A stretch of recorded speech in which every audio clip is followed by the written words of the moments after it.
জীবনের দীর্ঘ ৩৭ বছরের পথ চলায় একজন গুণী মানুষ আলো ছড়িয়ে গেছেন হাজারো শিক্ষার্থীর মাঝে। আজ এমনই একজন গুণী মানুষ শ্রদ্ধেয় আবদুল্লাহ স্যারের কর্মজীবনের শেষ দিন।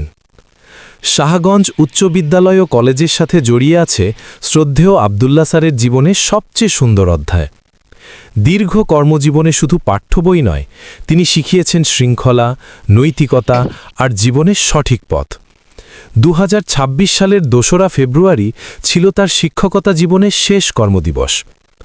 একটি অধ্যায়ের সমাপ্তি, কিন্তু হাজারো স্মৃতির সূচনা। ৩রা ফেব্রুয়ারি বিদ্যালয়ের অডিটোরিয়ামে আয়োজিত বিদায় অনুষ্ঠানে ভালোবাসা আর শ্রদ্ধায় সিক্ত হয়েছিল পুরো পরিবেশ। সহকর্মী আর শিক্ষার্থীদের চোখে ছিল কৃতজ্ঞতার অশ্রু।